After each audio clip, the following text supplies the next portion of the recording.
Thanks for being here on such short notice. As you all know, of course, the Justice Department's Office of the Inspector General issued its report today about DOJ and FBI activity in the run-up to the 2016 election. Let me say up front that I appreciate the Inspector General's work on this important review. I thought I'd take a few minutes to talk about the report, and then I'm happy to take a few questions. The FBI's mission is to protect the American people and uphold the Constitution. But to carry out that mission, we're entrusted with a lot of authority. So our actions are subject to close oversight from the courts, from our elected leaders, and from independent entities like the Inspector General. And that's how it should be. That kind of examination, that kind of oversight makes the FBI stronger as an organization and makes the public more safe. With that in mind, let me briefly address the findings in the Inspector General's report. I take this report very seriously, and we accept its findings and recommendations. It's also important, though, to note what the Inspector General did not find. This report did not find any evidence of political bias or improper considerations actually impacting the investigation under review. The report does identify errors of judgment, violations of or even disregard for policy, and decisions that, at the very least, with the benefit of hindsight, were not the best choices. We've already started taking the necessary steps to address those issues. First, we're going to hold employees accountable for any potential misconduct. We've already referred conduct highlighted in the report to our disciplinary arm, OPR, which is the FBI's independent Office of Professional Responsibility. We need to hold ourselves accountable for the choices we make and the work we do. We're doing that fairly but without delay in the way that people should expect. We're going to adhere to the appropriate disciplinary process. And once that process is complete, we won't hesitate to hold people accountable for their actions. Second, we're going to make sure that every FBI employee understands the lessons of this report. Because change starts at the top, starts with me, we're going to require all of our senior executives from all around the world to convene for in-depth training specifically focused on learning the lessons that we should learn from this report. Then we're going to train every single FBI employee, both new hires and veterans alike, on what went wrong so these mistakes will never be repeated. Third, we're going to make sure that we have the policies, the procedures, and the training that are needed for everyone to understand and remember what is expected of all of us. That includes drilling home the importance of objectivity, of avoiding even the appearance of personal conflicts or political bias in our work, ensuring that recusals are handled correctly and effectively and communicated to all the right people, making all of our employees fully aware of our new policy on media contacts, which I issued last November, and making painfully clear that we will not tolerate non-compliance. Ensuring that we follow all DOJ policies on public statements about uncharged conduct or ongoing investigations. And ensuring that our employees adhere strictly to all policies and procedures about the use of FBI systems, networks, and devices. I've also directed our Associate Deputy Director to lead a review of how the FBI handles sensitive investigations and to make recommendations on how those should be staffed, structured, and supervised in the future so that every sensitive investigation is conducted to the FBI's highest standards. We're going to continue also to work with the department to gauge our progress in each of these areas. The OIG report makes clear that we've got some work to do. But let's also be clear on the scope of this report. It's focused on a specific set of events back in 2016 and a small number of FBI employees connected to those events. Nothing in this report impugns the integrity of our workforce as a whole or the FBI as an institution. As I said earlier, fair and independent scrutiny is welcome, and appropriate accountability is crucial. We're going to learn from this report, and we're going to be better and stronger as a result. But I also want to be crystal clear about the FBI that I get to see.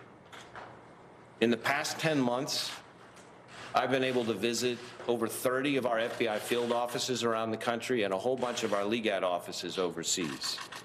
I've visited with folks from every FBI division at headquarters, and in office after office, meeting after meeting, I see extraordinary people doing extraordinary work. Again and again, I hear remarkable stories, frankly, inspiring stories about the work the men and women of the FBI are doing to protect the American people and uphold the Constitution. Just in the past several months, we've disrupted terrorist attacks in places ranging from the Fisherman's Wharf in San Francisco to a crowded shopping mall in Miami. In March, we charged a ring of Iranian state-sponsored hackers with stealing terabytes of data from scores of American companies, universities, and government agencies. In Austin, we deployed more than 600 of our people to assist in the investigation of the package bombings down there.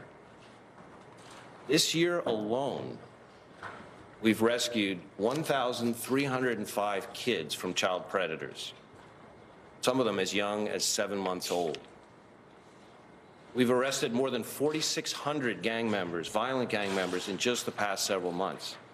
Our FBI lab has closed thousands of cases through fingerprint analysis and DNA analysis. And our hostage rescue team has deployed something like 27 different times on missions around the country. I could go on and on.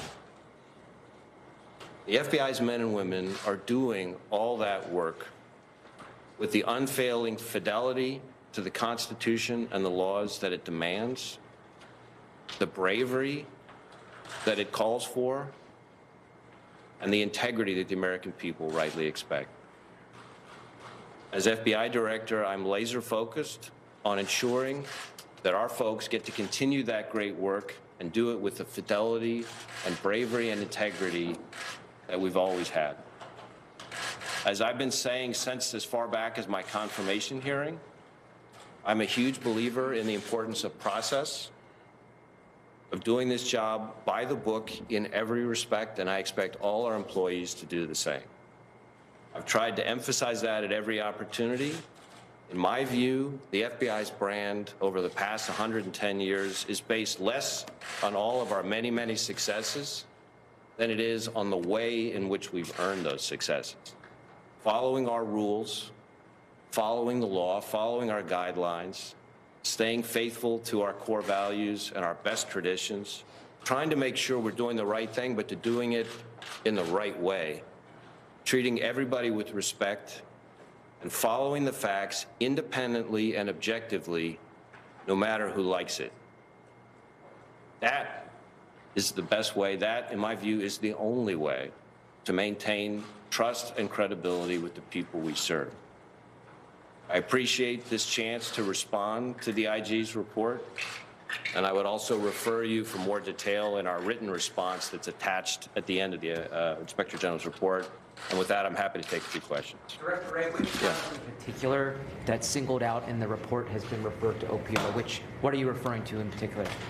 I can't comment on any specific personnel matter. I would just say that there are a number of instances in the report where there's conduct that's highlighted. We've had that referred to our, as I say, our disciplinary arm, our OPR. There's a process for that. It's a tough process. It's a rigorous process. And we expect that process to be followed. And once that process is complete, we won't hesitate to hold people accountable. Director Wray, yeah. Just just to follow on that, I know you can't talk about the specific conduct, but here it does say that Director Comey, Lisa Page, and Peter Strzok all use personal email accounts, but only Peter Strzok is being referred for an investigation to see if that's in violation of policies. Is that investigation ongoing, and are there any individuals besides Peter Strzok who are being investigated internally? Well, again, I'm not going to talk about any particular personnel matter because I don't think that would be appropriate. As I said at the beginning, I'm committed to doing the right thing in the right way and by the book. And by the book does not include talking about pending personnel matters with all of you, much as you might like for me to ask that. So, yeah, thanks. Hi, Director Josh Gershon with Politico. You said there's nothing in the report that impugns the integrity of the FBI's workforce as a whole, but the report does say that there is a culture of leaking at the FBI. Do you disagree with that finding in the report, and what do you plan to do about it if you do agree with it? Well, as I said, we accept the findings of the report and the recommendations.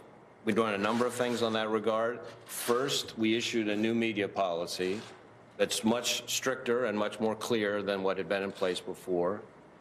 Second, we're going to be doing intensive training on exactly those issues, things like the one that you alluded to, that includes contacts with the media. Third, we're going to make painfully clear to everybody that we won't tolerate noncompliance. And then last, I've asked our OPR to take a hard look at whether or not they think the penalties that exist right now are sufficient to deal with that kind of conduct. Yeah, sure. Shimon Rokas from CNN. I want to talk a little about, maybe ask you about sort of the reputation of the FBI. Certainly, the FBI has taken a lot of hits from the president in his tweets and what he's called, certain things he said about certain investigations. Members of Congress have certainly hit at you guys. And now certainly this report, takes some issues with the FBI. And a lot of what we've been hearing is that, people are worried that the reputation of the FBI has suffered as a result of all the activity in the last several months. And I'm just wondering if you think that's the case, and if so, what you intend to do to try and fix some of the perception, perhaps, that the public may have of the FBI now. Well, that's a subject that's near and dear to me.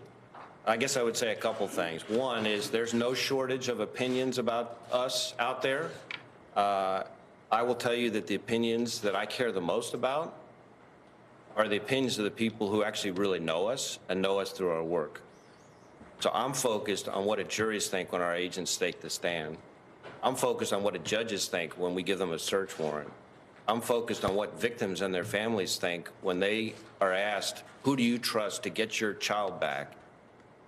I'm focused on what do our state and local law enforcement partners think when they think, who do they trust? Who do prosecutors want to work with on cases? To me, it's the work that matters. So I look at things like that. I look at how our recruiting is doing. I look at how our retention is doing. Our recruiting, we get about 12,000 plus people, for example, trying to be special agents every year. Our admission rate, our selection rate, 5%. That's better than the admission rate at Harvard, Yale, Princeton, or Stanford. And it's not a fluke. We just recently hired a whole new crop of honors interns. So the young people coming out of college who have lots of choices about what they want to do with their careers.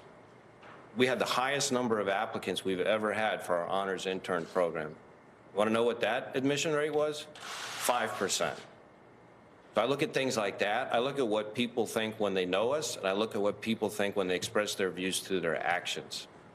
I look at our attrition rate. Our attrition rate in the agent population in the FBI is 0.8%. So in my view, the views that matter, the opinions that matter, are the views of the people who know us through our work. And when I go around the country and around the world and I talk to our partners and I talk to the victims and I talk to the people who know us, our brand's doing just fine there. Thank you. When you read this report, if you could sum up your reaction and your from having read it in one word, what is that word, and how would you describe your emotional reaction to it? Disappointed. Why? Yes. Why disappointed? Have you ever used a personal email address for any FBI business? Not that I can think of. Director, Chris Strong, Bloomberg News. Some people are going to used this report to criticize the Mueller investigation because Strzok worked on both investigations. What assurances can you give that the Mueller investigation has integrity and credibility? And also, some people are already criticizing you for making mistakes by sharing documents with Congress, investigative documents. And so, how do you respond to criticism that you might be making mistakes right now by sharing investigative material with Congress? Well, I think on the first point, I'm not going to speak for the Office of Special Counsel. I would note that there are a number of things that we've done, both in terms of referring people to OPR, but also in terms of reassigning people to try to ensure that we're bringing the right kind of integrity to staffing in all sensitive investigations. As to the congressional question, my view is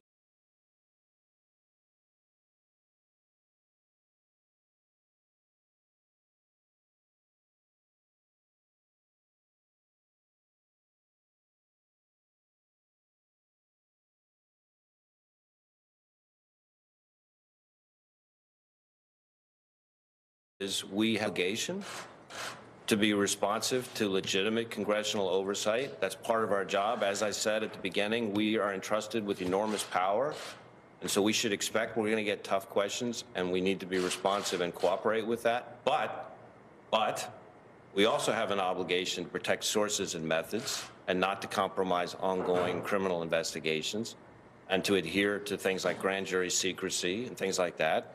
And so the challenge is, how do we make sure we do both? We're committed to trying to do both, and I think we've struck the right balance so far. Are you correct? Yes, sir. Jeff Hayes with CBS News, specifically about the president's criticism of the FBI. He has, over the last year or so, attacked the credibility of the FBI. Do you think this DOJ IG report now validates his criticism? Well, again, I'm not going to comment on any other person's opinions. No matter where they're communicated. What I am going to do is talk about the opinions that I think matter. The opinions to me that matter are the opinions of the people that are relevant to our work day in, day out, all across this country. We have 37,000 FBI employees, agents, analysts, and staff, and scores of task force officers that work with them. And every day, all around this country, around the world, those people are having to make important decisions that protect lives. The opinions of the people that they have to engage with on that work, those are the opinions that matter to me. That's what I'm focused on. As far as the report goes, there's some sobering lessons in there, and we're going to learn those lessons, and we're going to act on those lessons, and that's the way the FBI has always handled these things in the past, and that's what made the FBI stronger over the last 110 years. Yeah. Members of Congress are acting in good faith in their oversight efforts, given that that the FBI has disagreed with some of the characterizations of meetings and various things that have come out? I think Congress has a job to do, and we have a job to do. And together, we're trying to work through the various issues that are presented by the tensions between congressional oversight and, as I said earlier, protection of sources, methods, tradecraft, ongoing investigations, and things like that. We're committed to trying to work through those things with Congress. Yes. One more question. One more question. Yes. I know you don't want to identify the people who are involved or have been referred to OPR, but can you tell us how many have been referred to OPR as a result of this report? I can't. That's not a topic I can comment on. I really want to be careful. I know why you're asking the question, and I respect that, but it's really important to me to make sure that we don't compound the mistakes that are found in this report by deviating from our process. And so I think it's very important that we respect the appropriate process, that it be done right, as I said earlier, by the book. And once that process is complete, we will not hesitate to hold people accountable. Director, you said there are sobering lessons from this report. What are those lessons? The lessons are the importance, number one, the importance of trying to make sure that we avoid even the appearance of bias in all of our work, that objectivity and the appearance of objectivity matters. There's lessons in there about contacts with the media and appropriate engagement with all of you. There's lessons in there about the appropriate uses of devices. There's a number of things, and the IG has a number of, I think, 9 recommendations at the end, and I think those